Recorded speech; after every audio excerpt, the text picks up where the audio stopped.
All right, we are recording just for the class demonstration for our subjects for composites.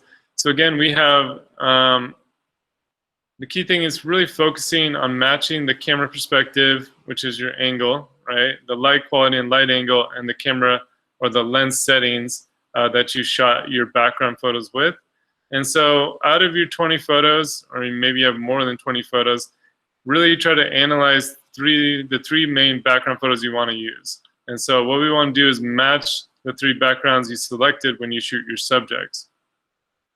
So part 2 is you're going to shoot 15 total photos, focusing on the camera angle, the lens width, and the angle of the light and the quality of the light. So was it hard light or soft light? Did you have shadows, right?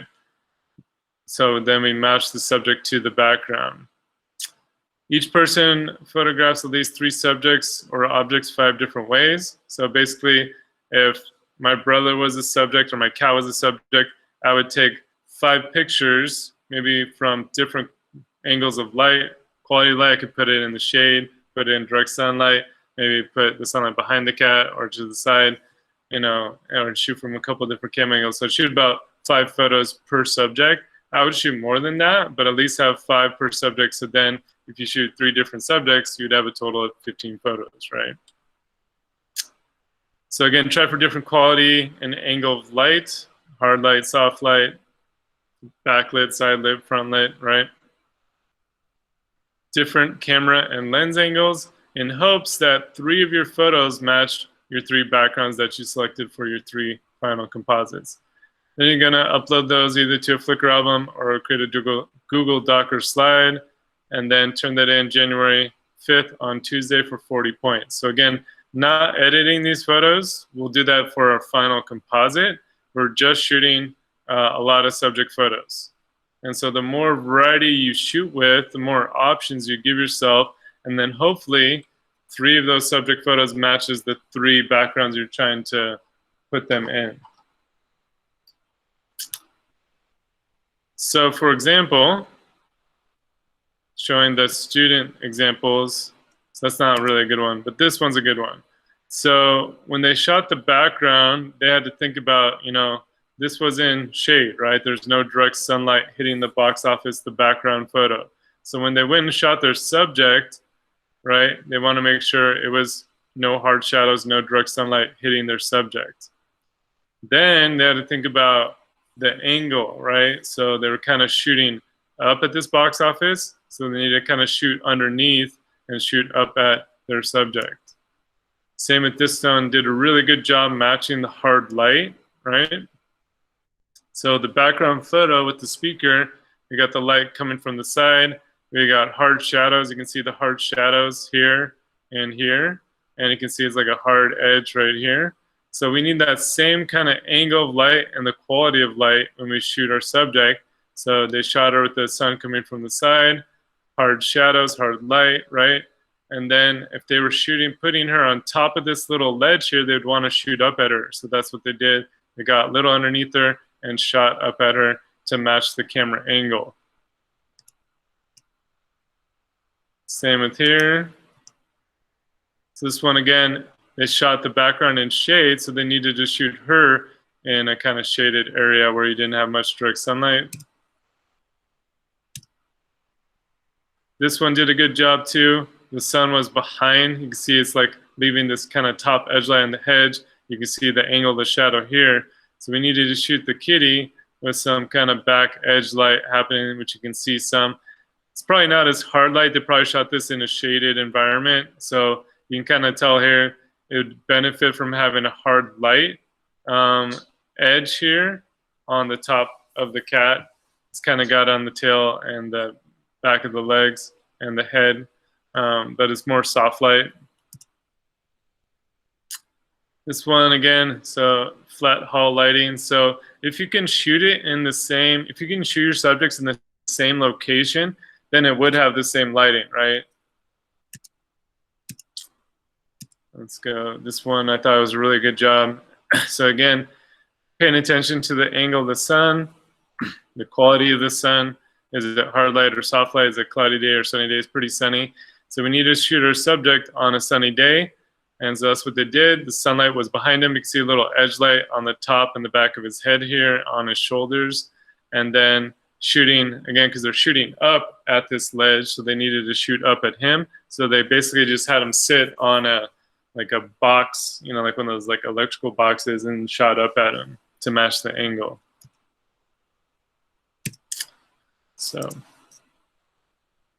what I did want to share was a video on, I've tried to look around for better videos, but this one really does a good job. I'll put on YouTube real quick. This one does a really good job of breaking down shooting for backgrounds and subjects, how to match the light. I've tried to find other videos, but I haven't found one that does it as well. And so it is kind of, you know, it's a Civil War reenactment. It's not like the coolest thing ever. And I'm sure some of you guys have seen it from Photography One too. But it does a really good job talking about the process of shooting your background plate. And then when you shoot your subjects, shooting from the same angle, paying attention to the angle of the light. He talks about like, oh, we're shooting in, you know, early morning light, afternoon light, and then the light moves. So how could we, you know, mimic that? And then shooting the main subject, and then the retoucher goes in and talks about how they piece everything in. So set up the background photo, start adding in your subjects. They actually used, I think, 22 photos total for this composite. They did a smart thing. Obviously, they didn't have a big budget to shoot, you know, a high production shoot of a Civil War reenactment, so they went to one. And then they asked permission, you know, if they could shoot it, and then, you know, actually worked with some of the people from the reenactors and to get some like extra shots to make this photo. Obviously, you can say like, yeah, I'll share these photos out to you, I'll tag you, and make sure you get credit. So I'm just gonna play chunks of this. I'll kind of skip through some of it.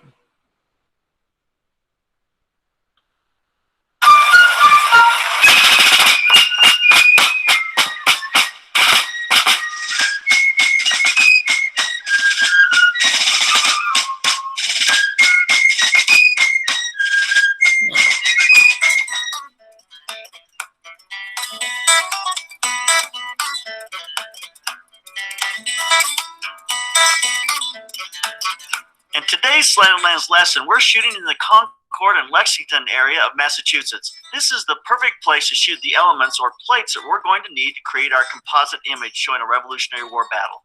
In this lesson, we're going to show you how to shoot and combine images from 5 shoots to make our final battle scene. Let's look at how we shot each layer of our composite.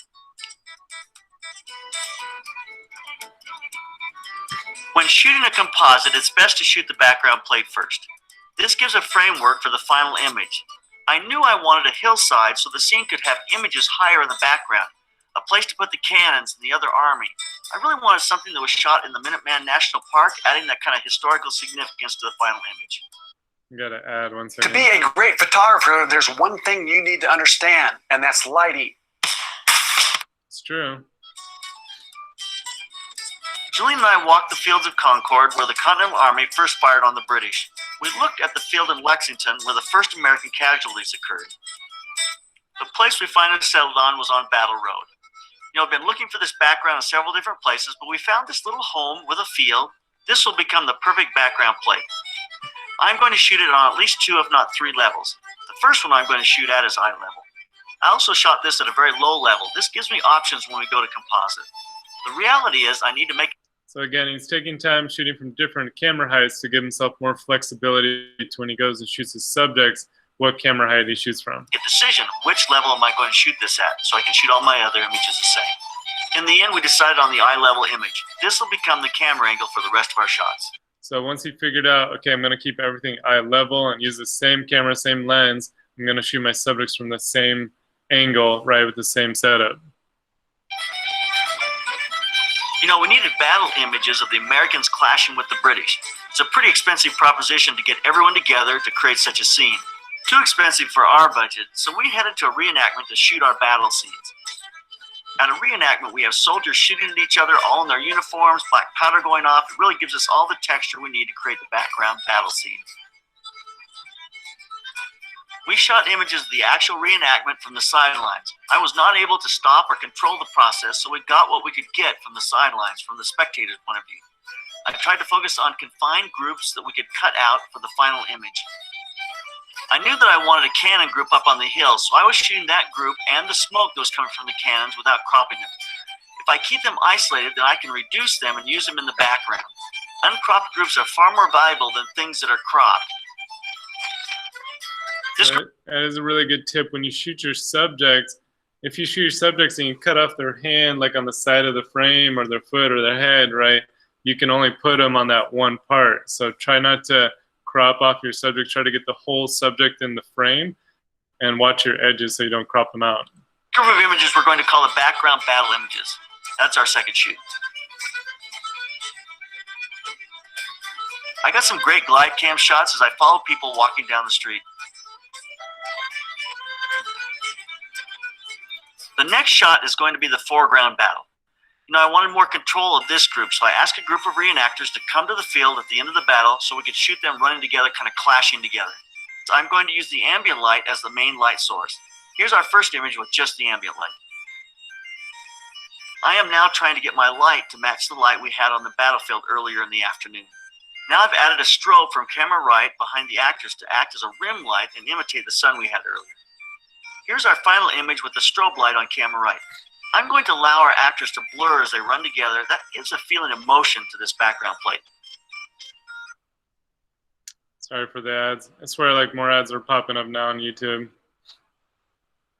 And then they load really slowly, which is unfortunate. There we go. Okay.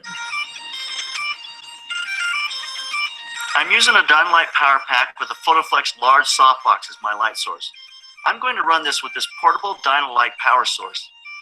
Our next image that we're going to shoot is our hero shot. So because he couldn't shoot the background, you know, and the subjects at the same time, the light moved. And so then he had to use a strobe to mimic that light and basically act like the sun. So that's why he added a light. If you could shoot it the next day, which he couldn't, right? Then he could shoot it in the same, you know, time of day and hopefully the same lighting. We ran out of light that night, so we had to bring back our main talent the next day to do the shoot. We shot him in a park along the river next to Harvard. I'm going to use my tried and true motion rig.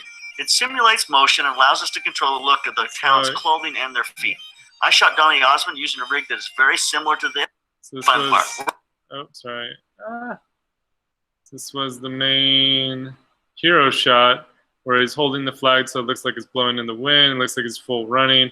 They have a little prop to kind of keep him up. They'll take that out in Photoshop and then holding this little, so it looks like it's being kicked up. And then, you know, trying to match the angle of the light. So they put the sun, so I had that kind of backlit angle to match the sunlight.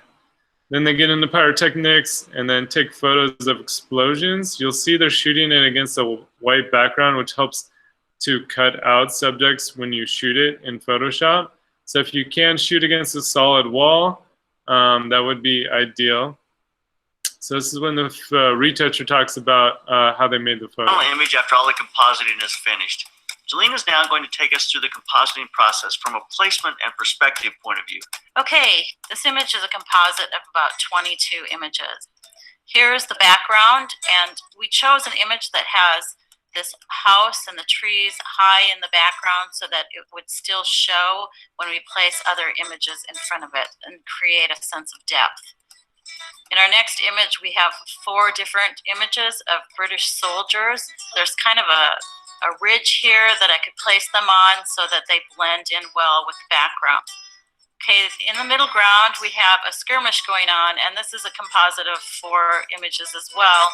They were all shot at the same perspective. I didn't have to worry about adjusting their bodies or anything because they were all shot in the same setting. Here, closer to the foreground, I've placed some fallen images to fill in the ground and just to add to the drama of the scene. And that's one thing you need to pay attention to. You don't want to shoot your images too high or too low in comparison to each other so that they all blend well together. Here's our flag bearer. He was a composite of 2 images. I had to do a little bit of work on getting his legs in the right position. This part of his body is one, and this part of his body is another. So she took 2 different parts of him, the top and the bottom, just to make sure his legs looked like they were running. So I did move his legs around a little bit and do some work on the flow of his jacket. Okay, in this image, I just brought in another British soldier here in the front because it just needed something else to tie in with what's going on here in the front. Okay, and here in the very front, we have a cannon blast. I used 4 different images of flame, smoke, and leaves flying to create this cannon blast. In this image, I used a couple of gradients. There's a white gradient from the top just to give it a haze. There's a dark gradient on the bottom to add detail to the image. And then I added some smoke in the foreground to blend the flames into the front with the grass. And that's our final image. So using 22 different images, right? So one background photo, and then adding in all the subjects. Some of the subjects were multiple photos. The blast was 4 different photos. And so the key thing was, she said, make sure you get your camera angles right so the perspective's right, and then the light angle's the same. You can see, you know, when they shot, this has the same light coming from the right on all these subjects, even the one they shot on a separate day. And then even the people in the background have the same angle light. So same angle, and quality of light is what really makes a good composite. So again, quick rundown. You want to make sure you really figure out which 3 background photos you want to use, and that's really going to determine, you know, how you shoot your subject. So what I would do is analyze that first background shot and then think, okay, this is my quality of light. It's in the shade. So I could shoot on a cloudy day. Basically anything with no direct sunlight is the light kind of in front, to the side, or behind. And then what's my camera angle? Was I shooting up, straight at, like eye level, or down at my subject for my background? And then shoot, you know, give yourself some more options, shoot from some different angles, but hopefully one of those photos matches that background. And then you're going to do that for 3 different composites. So hopefully that kind of describes it pretty well. So I'm going to stop the recording.